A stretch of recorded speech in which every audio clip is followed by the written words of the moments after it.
The moral of the story is that there's lots of different stuff you can do within the healthcare industry in the capacity of a coder and a biller. You know, there's a lot of opportunities. There's a lot of different things that you can do in terms of what you like to do. You know, I like talking to people, and I like being on the go and moving around and stuff like that. So, you know, I've just been lucky enough to find opportunities that allow me to do that. But, you know, we all have different personalities and different things that we like. You might really enjoy, you know, cardiology coding, or you might really enjoy, you know, doing family practice, or, pardon me, you might like, you know, sitting in a basement room by yourself and not having to talk to anybody all day long, you know? You know, some people like that. That sounds but good. yeah, it sounds like a lot of people. Can I just put my earbuds in and not communicate with anybody all day in person? So there's, I do stick coders in the basement a lot of times, and people in hymns, that's where you find this stuff. So anyway, so there's lots of different avenues. The thing is to just keep an open mind, try to get your foot in the door somewhere, you know. It's actually a fairly good time to be a coder. I mean, 10 years ago when the economy was so bad, you know, coders weren't leaving their jobs. You know, so it was hard, you know, you didn't want to leave your job when the economy was bad, even if you hate it, you know what I mean? And so, I mean, it was a lot harder for a newer person in the industry to kind of get their foot in the door, but now, I mean, there's just not a lot of us around, you know, and we're needed, and people who have knowledge of what that stuff is, because it's a very particular language. My manager and I were in a meeting with a bunch of like software people yesterday, and we were on the phone with some other people. One of our clients or stuff, they said wasn't working right. We were trying to figure out what that meant, you know. Because, you know, it's not working. What does that mean? You know, not working. That could mean a lot of different things. So, but Anne, my manager, and I, we were talking, and we're both coders, and I've known her for a long time. We've kind of worked in very similar places. But at any rate, she said, we just need to get on the phone with the coders because we have our own language. You sit in a room with coders, and the other people are like, I have no idea what you're talking about, you know? So it's just kind of a matter of learning that language. So, okay, so the first thing that we're going to talk about is the CPC exam itself, how it's structured, see what kinds of questions you have, you know, that kind of stuff. Just kind of talk about the certification and kind of clarify that. Then we're going to talk about, and like I said, I'm going to try to get through as much as I can. We're going to talk about ICD-10. I almost said 9. It's 10. We're going to talk about ICD-10. We're going to kind of walk through the manuals. We'll talk about CPT. We'll take a look at HCPCS. That's not something that should be too big a part of the equation. But the thing I want you to remember is coding is coding. They can upgrade to ICD-15, and nobody ever needs to panic because you always use the books the same.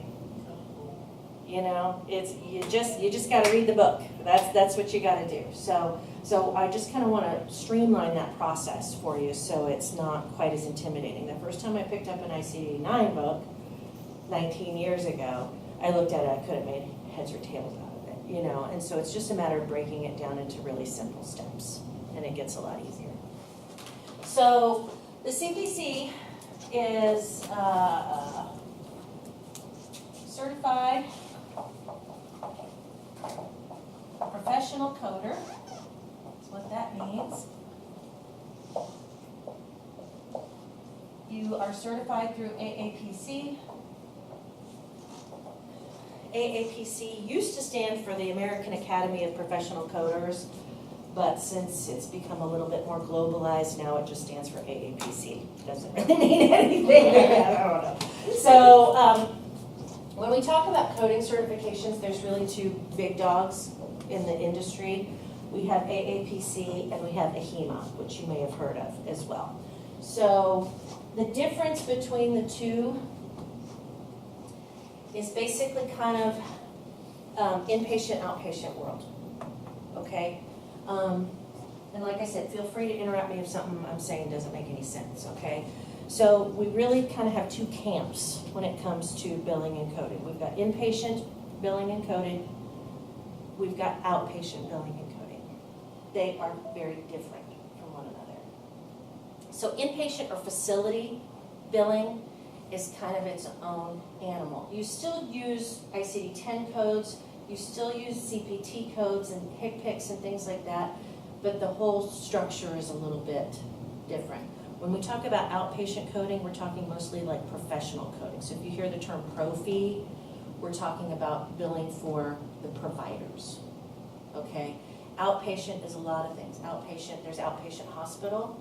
So if you're in the emergency room, if you're an observation patient, or day surgery or something like that, you're an outpatient, even in the hospital. Okay, I know that seems a little counterintuitive, but it's a status that you're assigned. Okay, so, and that's confusing to your patients too, right? I remember one time my mom was in the hospital, my mom fell. She's 86, that happens.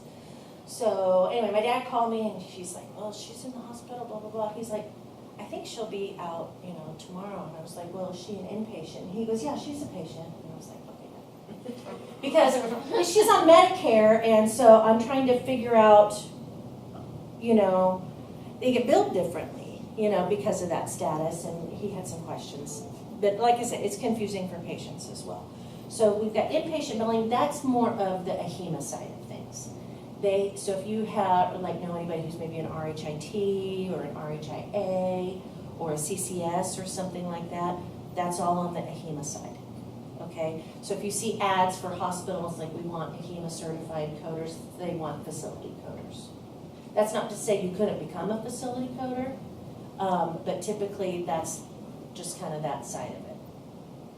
I know some hospitals, though, they just want somebody who has an idea of how to code because they just need coders. So it's not like you can't learn, but there's just some differences to it, but we're not really focused on that. So AAPC, like I said, is the outpatient world. That's your outpatient hospital, that's your clinics, that's your urgent cares, it's your family practice doctor, it's all your anesthesiologist, it's all that professional side of billing. Because you'll notice this says CPT professional, okay? All right, so those are kind of the two big certifications. The CPC is kind of the gold standard of outpatient coding and billing. So it's a pretty desirable certification. There are lots of other certifications through AAPC. There's zillions more than this. So you can get, say you go to work for a cardiologist and you work there for a couple of years, and there's specialty certifications for cardiology. There's specialty certifications for all kinds of stuff, oncology, So they've really divested that out over the last 10 or so years in terms of those specialty certifications. So it's just kind of, I've been lucky. I've gotten someone else to pay for all these tests.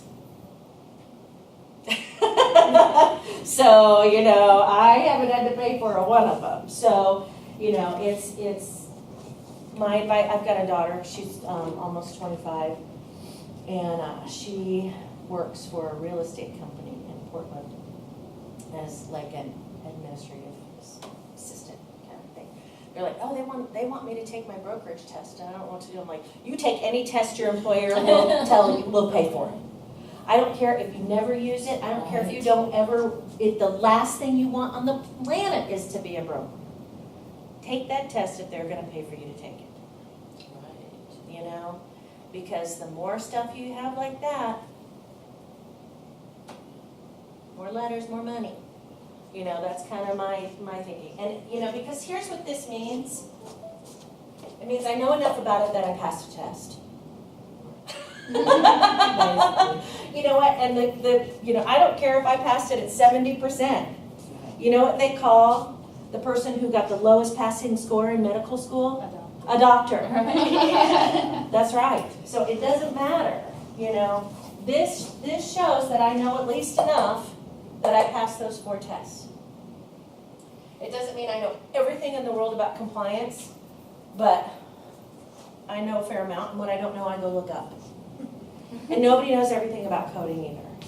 Nobody does. There's so much to know.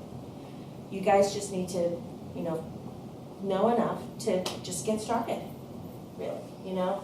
Yeah, I know, it's overwhelming, it is. It's overwhelming and it's scary, I know. But we're on our way today, we're getting started. So, here's how the test works. So, and I apologize, you'll have to kind of work with Connie, because I'm not sure what the process is when you're working through PCI, so I apologize, I should probably know, but I'm not sure exactly how that works. So, basically what you'll get is membership through AAPC. You have to be a member.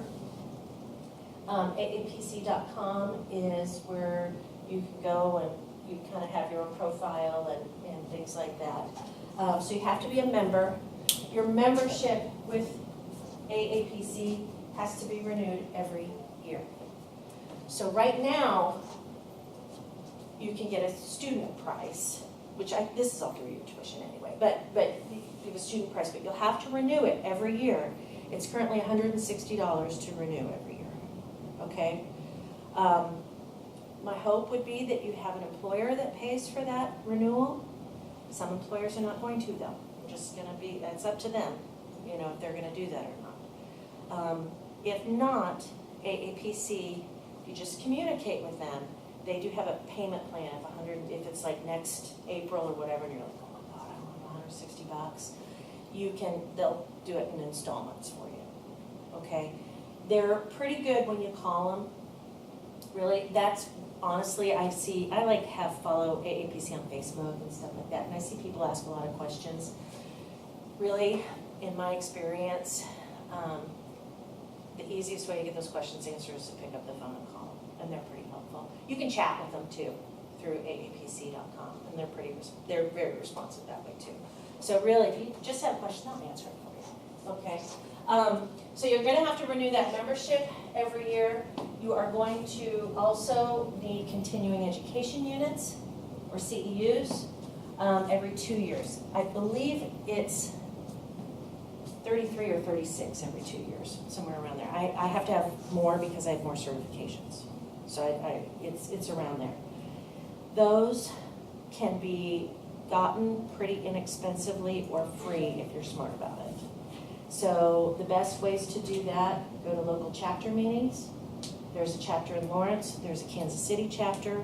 When you get on AAPC.com, you can find those chapters. Most chapters have monthly meetings.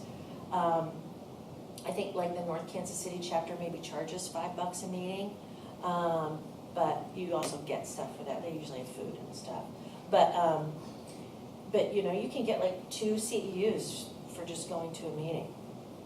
So if you think about it, I go to 10 meetings every year, that's 20 CEUs, right? I need 30-something every 2 years. Once you have membership in AAPC as well, you'll get a monthly magazine. There's like a quiz you can take online about stuff in the magazine every month. That's a CEU, I think, or half a CEU.